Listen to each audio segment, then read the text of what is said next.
Hello everyone. Today we are going to start chapter first of class 8th crop production and management. Since we all need food, how can we provide food to a large number of people in our country?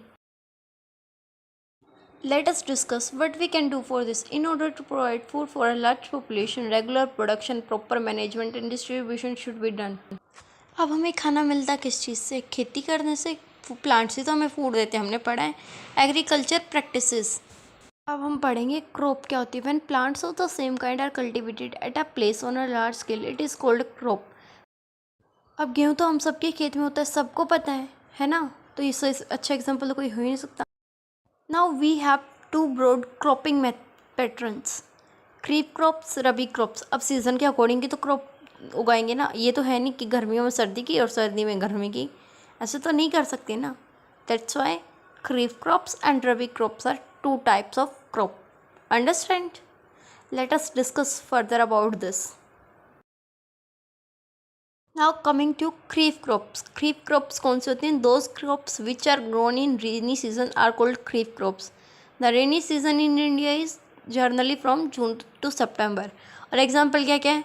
धान, मकई, soybean, cotton, इसके examples हैं। रबी crops उगाते हैं हम।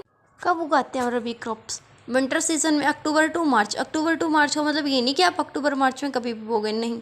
अक्टूबर to मार्च का मतलब अक्टूबर में बोएंगे, मार्च में उसकी कटाई कर दी जाएगी। अब इसके एग्जांपल्स क्या होंगे? Rabi crops are wheat, gram, pea, mustard. अब खेती करेंगे कैसे? ऐसे थोड़े कि खेत में गए, बीज डाला और हो गई हमारी फसल, नहीं।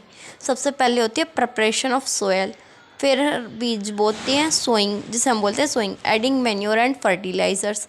फिर हम इरीगेशन करते हैं, मतलब पानी देते हैं पौधों को। प्रोटेक्टिंग फ्रॉम वीड्स, जो अनवांटेड प्लांट्स होते हैं उन्हें रिमूव करते हैं। फिर हार्वेस्टिंग और फिर स्टोरेज होती है प्लांट क्रॉप्स की। ठीक है, समझ आ गया ना आप सभी को? अब हम प्रिपरेशन ऑफ सोइल की डेफिनेशन पढ़ेंगे, कैसे होता है, क्या होता है। ठीक है, the preparation of soil is the first step of growing crop. One of the most important task in agriculture is to turn the soil and loosen it. Loosen मतलब क्या होता है? मतलब जो मिट्टी होती है उसे उलट पुलट करते हैं। The process of losing and turning of the soil is called tilling और प्लोइंग। अब इसे करते कैसे हैं? प्लो से। हल देखा है ना आप सभी ने? शायद नहीं देखा होगा, क्योंकि अब के टाइम में तो हल होते ही नहीं। अब एग्रीकल्चर इम्प्लीमेंट्स क्या होते हैं? जो हम खेती में यूज़ करते हैं इंस्ट्रूमेंट्स, उन्हें एग्रीकल्चर इम्प्लीमेंट्स कहते हैं। अब जैसे देखो यहाँ पे प्लो के टाइम में तो हल होता था, हल तो अब हमने कहीं देखे ही नहीं है। पहले के टाइम में होता है, मतलब कुदाली बोलते हैं ना उसे। हमारे टाइम में ये है कल्टीवेटर, ये तो आप सभी ने देखा होगा। इसी से मोस्टली खेती की जाती है।